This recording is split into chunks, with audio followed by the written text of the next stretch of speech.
Bonjour à tous et bienvenue dans cette seconde partie de l'épisode 2 de John Carpenter Anthology, soit la série d'émissions consacrée à l'un des plus grands réalisateurs américains vivants. Après avoir évoqué les 3 premiers Halloween, cette fois-ci nous allons nous intéresser au canon concernant Jamie, soit les épisodes 4, 5 et 6. Comme pour la précédente partie, nous allons revenir en détail, donc n'hésitez pas à ne pas regarder la vidéo si vous ne voulez pas vous faire spoiler ou si tout simplement vous n'avez pas vu les films. Donc sur ce, on est parti pour l'année 1988. Suite au flop commercial d'Halloween 3, les producteurs Paul Freeman et Moustapha Akkad décident de passer à l'offensive, et donc de revenir à la principale source de revenus de la franchise, c'est-à-dire Michael Myers. La Canon, jamais avare pour reprendre des filons juteux, se met alors à désirer la franchise Halloween. John Carpenter et Debra Hill sont dans un premier temps sollicités, et John Carpenter envisage peut-être de réaliser le 4e opus. Dennis Etchison, qui est l'auteur des novélisations des 2 premiers films, est alors engagé par John Carpenter et Debra Hill pour scénariser le film. Le but était de montrer Myers d'un point de vue plus surnaturel, mais également d'évoquer les répercussions qu'ont eu ces meurtres sur la ville d'Haddonfield. Mais le script est rejeté, la Canon finit par laisser tomber, et finalement John Carpenter et Debra Hill aussi, laissant alors les droits de la franchise à Moustapha Akkad.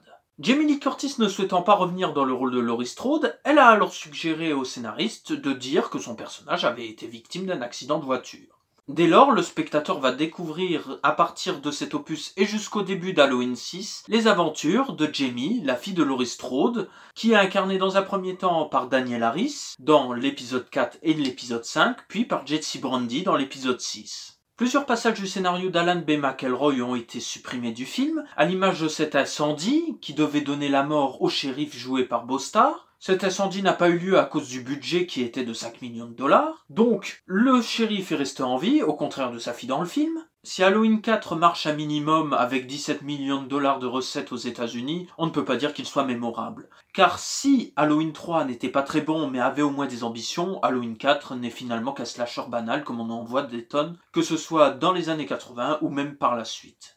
Le réalisateur Dwight H. Little, que l'on connaît notamment pour avoir fait Rapid Fire, fait ce qu'il peut, mais dans l'ensemble, on ne peut pas dire que ce soit très convaincant. Notamment dans ce final un peu surréaliste où Myers se prend un nombre incalculable de balles dans le buffet. Le 4e fonctionnant assez bien, Moustapha Akkad et Paul Freeman décident de lancer une suite dans l'année qui suit. Comme le suggérait le final d'Halloween 4, on pouvait alors penser que Jamie deviendrait une tueuse à l'image de Michael Myers. Si Shane Bitterman a écrit un scénario qui allait dans ce sens, montrant notamment Jamie tuée aux côtés de Michael Myers, Moustapha Akkad ne l'a pas entendu de la même oreille.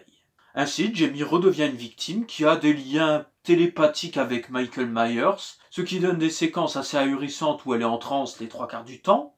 Si Donald Pleasence n'était déjà pas très subtil dans l'opus 4, on ne peut pas dire que ce soit mieux ici. Il se révèle particulièrement cabotin, voire pénible au bout d'un moment à force d'en faire des caisses. Si Halloween 4 était particulièrement mou en dehors de ses scènes de meurtre, ici, on est carrément dans le nanar. Avec un meurtre en plein coït, des scènes de meurtre qui sont assez grotesques, des flics qui sont particulièrement agaçants et heureusement tués assez rapidement. Jamie se révèle particulièrement pénible les 3/4 du film, et on peut dire objectivement que le film est assez raté. Avec 11 millions de dollars de recettes aux États-Unis, Halloween 5 réduit ses chances d'être exploité à l'international, et en France, il finira même dans une sortie assez limitée, à la limite du DTV. On pouvait alors penser que la saga Halloween ne se relèverait pas. Eh bien non, puisque Moustapha Akkad et Paul Freeman lancent une autre suite, qui est vite arrêtée suite au rachat de la franchise par les Weinstein à l'aide de Miramax. Avec ce film, le but était de montrer la suite des événements du final de Halloween 5, qui montrait un homme en noir faire évader Michael Myers. Le personnage de Jamie devait revenir, et initialement, dans le scénario de Daniel Farrantz, devait mourir seulement dans le dernier acte. Sauf que, à force de réécriture, le personnage de Jamie a fini par mourir dans les 25 premières minutes.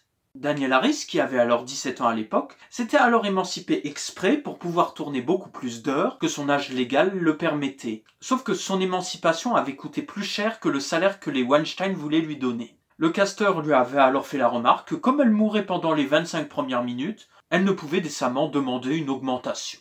Danielle Harris a alors laissé tomber, ne voulant pas avoir plus de problèmes, et finalement c'est Jessie Brandy qui a joué le rôle de Jamie. D'autres choses ont été dégagées du script, à l'image du personnage de Danny Strode, qui est joué par Devin Gardner, qui devait à la fin être kidnappé par la secte pour pouvoir justement devenir une sorte de Myers bis. De la même manière, une autre piste montrait Danny tuer sa mère comme Jamie le faisait avec sa belle-mère à la fin d'Halloween 4. Le film mettant également en scène Tommy, le gamin que gardait Laurie dans le premier film, Brian Andrews, l'interprète initial, avait alors été cherché par la production. Malheureusement, la personne n'ayant pas d'agent à l'époque, il n'avait pu être contacté. Donc finalement, c'est Paul Rudd, le fameux Ant-Man, qui incarne Tommy dans le film.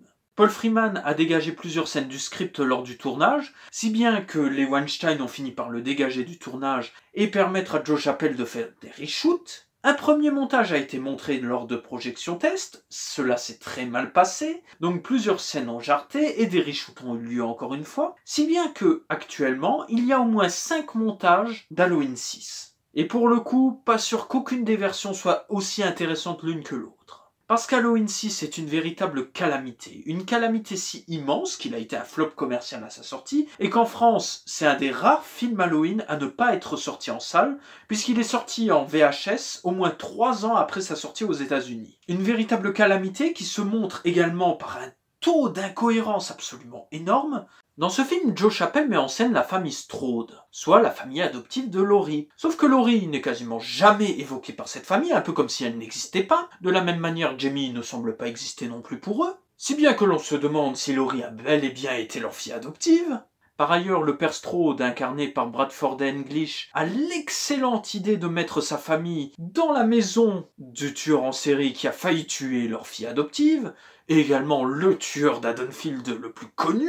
Et que par la même occasion, la plupart des habitants de la maison ne savent pas qu'il y a un tueur en série qui a vécu ici. Donc à partir de là, le film se révèle particulièrement jouissif. Sans compter que de personnages totalement anecdotiques dans le film de John Carpenter, le père Strode devient ici un immense connard, qui insulte son petit-fils de bâtard parce que sa fille a eu un enfant hors mariage. Certains fans évoquant même que le père aurait violé sa fille et que le petit soit un enfant illégitime du père, justement. Le contexte avec la secte est également particulièrement nébuleux, puisque le personnage de Michael Myers a donc été retenu pendant au moins 5 ans par la secte, et ils ont même eu le temps de faire un échantillon de sperme pour pouvoir faire une fécondation in vitro à Jamie, donc sa nièce, qui a été kidnappée également. Donc pour vous dire un peu le surréalisme total du film, et évidemment, lorsque Jamie s'en sort, Myers s'évade aussi par le miracle du Saint-Esprit, alors que pendant 5 ans, il est resté inactif. À cela, rajoutez Paul Rudd, qui n'a probablement jamais aussi mal joué de sa carrière, dans le rôle de Tommy, qui est une sorte d'autiste voyeur, un peu comme le personnage de Wes Bentley dans American Beauty, mais avant l'heure. Donc ce qui donne des situations particulièrement grotesques, à l'image d'un film qui est un véritable étron flotteur, qui reste au moins amusant parce qu'il est tellement nul qu'il en devient drôle. Donc voilà pour cette seconde partie, j'espère que cela vous plaira. N'hésitez pas à partager la vidéo, à la commenter sur YouTube, sur Facebook ou sur Twitter. N'hésitez pas à vous abonner à la chaîne. Et sur ce, je vous dis à la dernière partie.